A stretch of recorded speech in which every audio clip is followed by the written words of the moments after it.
crazy Christians, you've got some crazy Jews, you've also got some crazy Muslims. So believe me, I know very well that there are some crazy Hindus, and there are quite a few in this particular district as well. I'm quite certain about that. I'm not going to have any response from anyone in this room because I know everybody is a diplomat here except me. But that's the fact. So the fact is, please don't get me wrong. There is nothing communal about it. I'm simply stating what I believe to be facts in an objective fashion without hopefully subjective feelings about that. So today you have Donald Trump coming to Obama. The first 5.5 to 6 years was really, it was a Clinton-light administration. It was not really an Obama administration. Obama found himself only in the last 2 years or so of his administration. And coincidentally, India, the warmth to India, the outreach to India, and if I may say so, several of the practical steps that Barack Obama took to reach out to India took place in the final 2 years of the administration, especially when Ashton Carter was the US Secretary of State. Ash Carter was a very clear believer in the necessity for the United States and India to work together. In fact, in my view, we exploited about 20% or 30% of the opportunity presented to us to get major cooperation with the US. I'm not going to use the word concessions because it's a loaded word, but cooperation with the US. As usual in India, we lost that opportunity when Ash Carter was in charge. But fortunately, the Trump administration the last 1 year has shown it is continuing on the path of Ash Carter. It's moving ahead on that. I'll tell you 2 or 3 instances in which the Clinton administration was very helpful to India. Now, Bill Clinton, I'm sorry, not Clinton, not the Obama administration. Bill Clinton was very negative on giving any kind of technology transfer to India. Even if it is a question of producing chairs and tables, Mr. Clinton's administration, some undersecretary, some deputy secretary, some director of some department, no, these chairs can be used as a deadly weapon. Indians are most dangerous people, don't do it. China, lovely people. I mean, what's wrong with China? Let's give them everything. So whether it is, rockets, whether it is space technology, whether it is weapons technology, the Chinese are wonderful, lovely people. Of course, we abuse them in public, and privately we are friendly with them, but they're such lovely people. So you have a situation in which technology transfer was freely permitted to China and almost totally blocked to India. In the case of George Bush, it was freely permitted to China and partially unblocked to India. In the case of Obama, it was significantly unblocked to India. For example, sensitive technologies.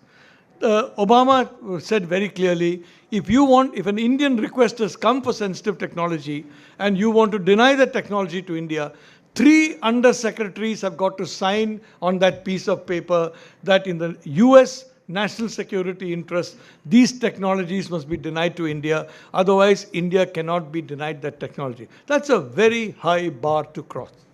That's almost the same bar as to the allies of NATO. Almost the same bar. 3 undersecretaries, and undersecretary is like our minister of state, pretty senior level. So unless 3 ministers of state in the American system say that these technologies are basically anti-US interests, those technologies would be sent to India. So from that time onwards, technology transfers between the US and India multiplied significantly, and the new administration under President Trump has put absolutely no roadblock in that at all. In fact, there was some effort on H-1B and other matters by what I would call the establishment, the Beltway group inside the administration to create some problems. But now you've seen that when I was being told about the H-1B, I said from day one, I don't believe this is going to be a problem. I do believe that this is a created problem and is not going to be an issue. And now it's very clear, even from the newspapers, that it's not an issue at all. In fact, they're going to expand the number of Indians who come in there because, of various reasons. Now, again, as I said, going back to that. So now let's go back to Donald Trump. Donald Trump, as I says, I think, you are quite right, Monish. I did predict that Mr. Trump would come to power, and I did it on the basis of certain things which is not politically correct to say in an open classroom. And I've said that to you in private. I'll again say that to you in private, but I was quite certain that Mr. Trump would get elected, and he got elected. Thank God for that. But, but the fact is, this administration, let's say very clearly, it's an administration which is different from other administrations' sense. The Trump administration's closest clone is the Reagan administration. These are ideologically motivated presidents. Now you had Roosevelt. Roosevelt had an ideology. He was a US president. You had John Kennedy. John Kennedy had an ideology. Let's not forget, John Kennedy did not send troops to Cambodia. He did not send troops to Laos. He was asked to send tens of thousands of troops to Vietnam. He sent a few advisors, and he was going to withdraw those advisors as well. Unfortunately, one lunatic killed him, and he didn't have even the end of his first term. But he was going on an extremely a path which could have kept the US out of a lot of future problems in Southeast Asia. But that's a different point of view. The fact of the matter is that so far as Trump is concerned, he has come to power in a situation where Wahhabism has now gone in the form of ISIS, into every city in the world. Now, we used to be called that we are at fault because there are terrorists in India. Well, you have terrorists in Holland. You have terrorists in France. You have terrorists in the UK. You have terrorists in the US. Now, who's at fault? Is it still India? I mean, are we at fault that there are terrorists in Holland? There are very major groups of terrorists in Holland, and I've explained to you in the past. If those of you who know, you can read some of my published writings in this. Some of my writing is published, some of it is not, but quite enough of it is published for you to have a fair amount of reading. But the fact is that it has gone into that very dangerous level at which a complete anti-national psychotic can be integrated into an ISIS network. Now, we know in Europe there was a Nazi party. What was a Nazi party? The party grew out of a belief that what is evil is good, that what is hateful is in fact saintly, that if you enslave people, you're actually following the will of God, that you're a thorough gentleman when you slaughter people. So the inner negative instincts of human beings were rationalized, were given a kind of a cleansing, if I may say so, and millions of people signed on to Nazism. Millions of people rationalized their inner negativity as positivity and signed on. ISIS has very little theology. If you look at the speeches of the ISIS commanders, if you look at the literature they've issued, Al-Qaeda has some theology. The Taliban has got more of an ethnic theology in the sense it's more Pashtun than anything else. It's basically Pashtun pride. It's not really Islamic, but more Pashtun. But Al-Qaeda has an Islamic ideology of some very Wahhabi kind. But ISIS really, the actual theology is very limited. It simply says, you're a good man if you can enslave people. You're a wonderful man if you're a little boy, the best thing you can do as a little boy is chop heads. These are basically what it's a very simple theology which unfortunately can appeal to a lot of individuals in all parts of the world who are a little, if I may say so, not fully, in sync with societal norms, not fully in sync with societal needs, who are, we use the word perversions and all that, but frankly, what is natural, what is not is a matter of choice, and is a matter of whatever opinion. But this is actually an ideology that can attract tens of millions of people. It just as Nazism could attract tens of millions of people, this ideology can attract tens of millions of people with minimal theological interest and experience. So it's an extremely dangerous ideology, and that ideology has spread across the world. Now, some of us have been calling for the destruction of the ISIS territories for a long time. Unfortunately, it is not done. The concentrational effort was on destroying, Mr. Assad or somebody else rather than ISIS. But now slowly, to some extent, is being done. But it's still a very potent threat to the world, and it's a threat not only to India, it's a threat to Europe, it's a threat to North America, it's a threat to Australia, it's a threat to Africa, it's a threat to all over the world. So you have Mr. Trump coming at that point in time. Okay, what is the root of that threat? The root of that threat is the Wahhabi ideology. The ideology of religious supremacy, that my religion, Wahhabism, is superior to any other. And I said, I would like to define a difference between Islam and Wahhabism. I've read the Holy Quran several times. I don't believe it has anything to do in common with Wahhabism. But you have, so the bedrock of this security crisis is the Wahhabi ideology, which is something which Bill Clinton or George Bush or any of these people, frankly, did not really factor in. With the result, Saudi Arabia continued to export its books, its teachers, and its encouragement of this ideology across the globe. Qatar joined the thing. Many people in Kuwait and other centers also joined up. And this is what kept on happening more and more and more without any change at all. So you have that. China. China grew exponentially, and China grew exponentially in such a way that it became a direct challenge to the United States. China, the Belt and Road Initiative is expanding into Europe, is expanding into all parts of the world. The whole idea is, frankly, to expand the Chinese geopolitical footprint across the world. And in my opinion, I don't see any harm in it. It's a natural thing for the Chinese to believe that their footprint should expand. Why the Americans? Why the Europeans? Why not the Chinese? That's their point of view. And they're entitled to that point of view. But if you were an American, you would not really welcome that point of view because you are the target. And from the 1990s, from the Clinton period, the United States has been the target. Now, I know that a lot of our analytical scholars and a lot of our geopolitical and military experts keep saying that China is focusing on India in the Indian Ocean. I can assure you it's not focusing on us. It's focusing on us only to the extent they believe that we are part of the US network. The entire focus of China since the late 1990s has been the United States, and exclusively almost the United States. So you have that in the case of Mr. Trump's situation. You have that also in the case of thing. And very importantly, since the Clinton period, you look at something called Glass-Steagall. There's a Glass-Steagall Act. You look at the 2008 crash of financial markets. You have a consistent picture of inequality rising in major economies, of money as a product being superior to any product. That is, making money is more important than making things and making money out of those things.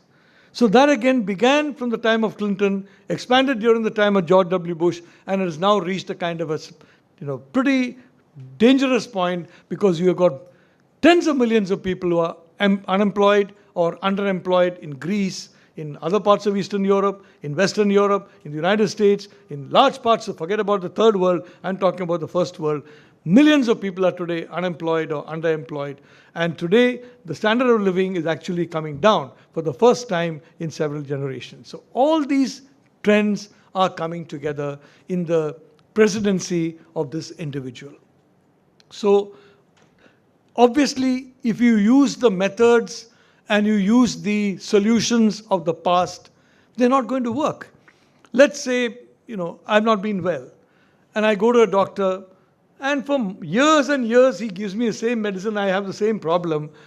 It should have struck me somehow that this doctor is not much good, or this medicine is not much good. I need to change the medicine. So the Washington Beltway, the Atlantic Alliance, they are focusing on the same old nostrums they had for the last 3 or 4 decades, that let's try the same medicine. What we need is a bigger dose of the same medicine. Bigger dose, the patient gets sicker. But still, what does that mean? Oh, the dose is not big enough. You need different medicines altogether. So here is where, in my opinion, Donald Trump, as a practical businessman, has done something very interesting. If you look at the US system, and I'd like to say very clearly, I am a person who likes the United States very much as a country. I've always liked it for quite some time, for a very long time. I like going there. I like if you know, Arvind, I've always been in favor of a very strong alliance between India and the United States in the military sphere, just as I've been in favor of a very strong alliance between India and China in the commercial sphere. In the military sphere, United States, in the commercial sphere, China. The fact of the matter is that in the United States administrative system, you have the president and you have his advisors. And the case of Donald Trump, we're not entirely sure who the advisors are, because a lot of the advisors don't have jobs in the government. And the reason why they don't have jobs in the government is because a lot of us don't have jobs in the government. And that is that if we have jobs in the government, we come under legal processes that will make it very easy for the honorable police or any other authorities to create problems for us. So Mr. Trump's friends do not want that kind of legal problem, so they're out of government, but they're extremely influential in the mind of Donald Trump and in this policy matrix. So you have his policy matrix. He appoints people who are generals. He appoints people who are chief executives of companies as his secretaries in departments. He doesn't appoint anybody below that. Why? I mean, people say, oh, this is terrible, he's not able to appoint somebody, it's chaos. It's not chaos. The fact is, this second rung of the political appointees is precisely the rung that creates the most problems for a president if a president has got a unique vision and who's got a real change of policy. Because everybody who's an undersecretary or a deputy secretary, everybody believes that they have their own policy. In India, I mean, let's say, we don't have the president system in India, but if you've gone to Washington, you'll see undersecretary has got one policy in India, the other undersecretary has got a totally different policy in India, one undersecretary has got a different policy in Saudi Arabia, the other chap has got a totally different policy in Saudi Arabia, and every one of them try to get their policies implemented by sabotage or by transference or by massaging policies or by altering policies in such a way that by the time the policy reaches the bureaucratic administration, which is the implementing administration, it's either a different policy or it's a very confused policy. In the case of Donald Trump, this entire intermediate layer has been removed. It does not exist. Barring some areas where the same people are there in that middle layer who are ideologically committed to what he believes should be the correct policy, there's no layer at all. With the result that the secretaries who are military guys, who are CEOs, who are used to commanding and being commanded. That's very important. Now, if you're a professor, like some of us are, we're not used to being commanded. So you tell us to do something, we always believe we know better. Because some of us actually know better. And so we try to do it our way. We don't listen to him. He may be president, he may be prime minister, but for heaven's sake, I know better than he does. So if he's telling me to get something done, I'll do it my way, and my way is entirely different from the Prime Minister's way or the President's way. Completely different, I can tell you. So that is avoided completely. So this entire noise that you're seeing about, look, nobody has been, there's a chaos, an administration chaos, there's nobody there. The fact is, if you go to Washington, if you talk to the bureaucratic establishment, if you go to the higher levels of Trump administration, there's no chaos. There's a very clear, consistent worldview out there. There's a very clear, consistent ideological view out there, which is the same as it must have been during the Reagan administration. Unfortunately, I wasn't at a level in which I could meet people in the Reagan administration. Only from the Clinton administration I could do that. But the fact is, in my view, it would have been the same kind of chemistry of an ideological president, an ideological team. And the point about ideological people is they don't take no for an answer. They don't believe that they can lose. They don't go on the basis of algebra and normal arithmetic of logic. They believe we can do it. Reagan believed he could destroy the quote-unquote evil empire. Mr. Trump believes he can stop China in its tracks and in fact even create in communist China the same situation that was created in Russia. He may not be right. It may not be true. My own theory is that the Chinese Communist Party itself will evolve. Like the South Koreans evolved, like the Taiwanese evolved, the Chinese will evolve, and the Communist Party itself will, after some time, democratize itself because it's a very formidable party. But if you go to Washington, the Trump people are very clear. They believe the Communist Party of China is as vulnerable as the Communist Party of the Soviet Union. And they can talk nice things about China. Mr. Trump can say, I love the Chinese, I love Xi Jinping, but his ideology does not love Xi Jinping.